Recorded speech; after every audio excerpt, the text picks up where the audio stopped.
we want a graph that will show the average amount of daylight in Ottawa over a 10-year span. Notice that this graph goes from 0 to 10. So what we can do is plot the information we've been given. The average amount of daylight in December is 523 minutes. December is the end of the year for each of these 10 years. So I will plot a point at 523 at 1, 2, 3, 4, and so on. And there we have our 10 points that represent the average amount of daylight every December over a 10-year span. Now we'll plot the points that represent the average amount of daylight in June over a 10-year span. The average amount of daylight is 930. So we want to plot a point at the halfway point of each of the years at 930. Notice that the scale for the vertical axis goes up by 50.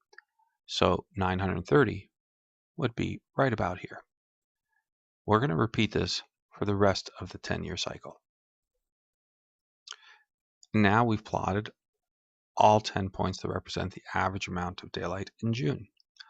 What we want to do now is connect this so we can get a feel for what the graph would look like.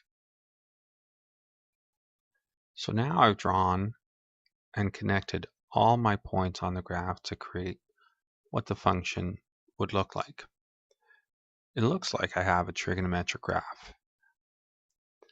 In the next question, we're going to explore what are all the key features and how do they connect to the context of this situation about daylight hours.